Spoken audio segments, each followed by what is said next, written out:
Owning a home has turned from an American dream to a pipe dream for many, as housing affordability has hit multi-decade lows. According to government data, the median home sales price was $420,000 last month, with a 30-year fixed mortgage rate around 7%. And that means a monthly mortgage payment for a median home is $1,000 more than it was 3 years ago. But my next guest says there are some stocks that can actually benefit from these housing challenges. Here with the names and where else she's seeing opportunity. Laurel Durkay is head of global listed real assets at Morgan Stanley Invest. All global listed real assets? Yes. So what would they all be? Real estate and listed real estate and listed infrastructure. Infrastructure. Because this is the place people want to be right now, is real assets. They were worried about the dollar and so forth. Is Absolutely. that the idea? Yeah. What is the broad argument for owning real assets, housing included, or infrastructure? It just holds its purchasing power, really? When you think about the sort of strategic rationale to include real assets in a portfolio, it would be the diversification, it would be the correlation, strong history of total returns, and the inflation protection that it has historically provided. All right. So housing has been a bit of an odd one, obviously, because the market, broadly speaking, has been frozen. But as a result, the home builder stocks have been super hot. I think that has gone on longer and stronger than many expected. Where in that universe are you thinking there's the most opportunity right now? So I primarily focus on the listed real estate universe, including REITs. And when you think about REITs, that's primarily rental housing. When you think about the affordability crisis really playing out in the U.S. today, it is benefiting the rental market. So you had said that it was, moving from the American dream to a pipe dream.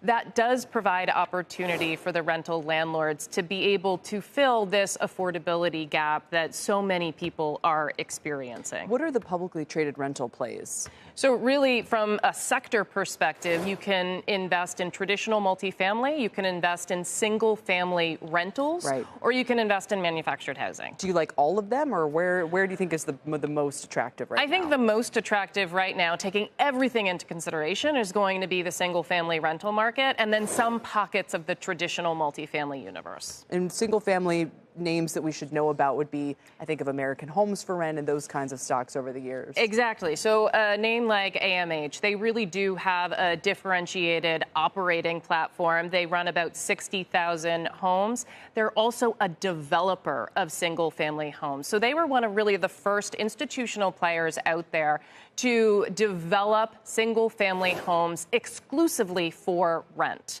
And that is providing them with a multi-year runway of future growth that they're going to be able to benefit from, and also really kind of helping this affordability crisis. When you think about renting an AMH home, it's actually 25% more expensive to own a home in the AMH markets.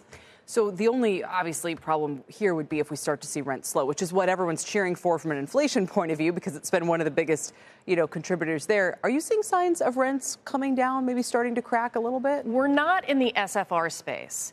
You have seen that more so play out in the traditional multifamily space, especially in some of the Sunbelt markets where you are seeing elevated levels of new supply coming into those markets. Right. We've heard that in Florida, anecdotally, places like that. And you do have a multifamily name, Avalon Bay, that would be more of a traditional play that you still do like. Yeah. So Avalon Bay is the traditional multifamily owner, operator, developer. They are a large cap owner, traditionally more in the coastal urban cities and suburbs. So when you think about the Avalon Bay markets, you had mentioned earlier, average home price in the U.S. today, $420,000. In Avalon Bay markets, the average home price is over $800,000. Wow. So the affordability of those markets is significantly lower than what you would see nationwide. If you think about renting an Avalon Bay home, it's about 95% more expensive to own a home in their markets than it is to rent in Avalon. So almost twice as expensive, really. So it's a no-brainer in terms of affordability. Finally, then, just remaining time, we have where else, just broadly speaking, in real estate? I've noticed Welltower's been a stock people have heard about on this program for a very long time. It's a senior living play.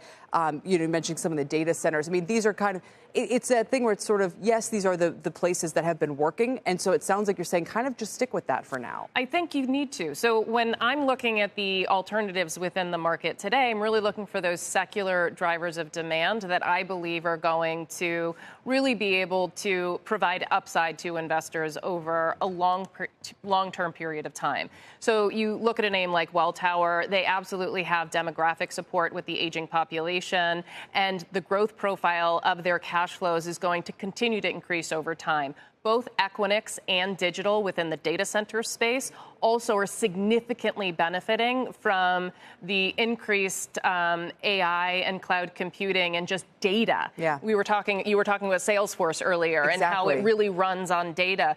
The Equinix and Digital is essentially benefiting from a lot of those same trends that we're seeing. The proliferation of data that's really underpinning artificial intelligence is all housed in data centers. And so that growth is going to have a multi-year trajectory. What did analysts say? 250 petabytes of data. He said each petabyte's 20 million filing cabinets. I don't know how many computers it is. Regardless, it's similar to the broader markets. The secular growth stories are still kind of the places to look, even in real assets. Laurel, thank you so much. We appreciate it. Thank you.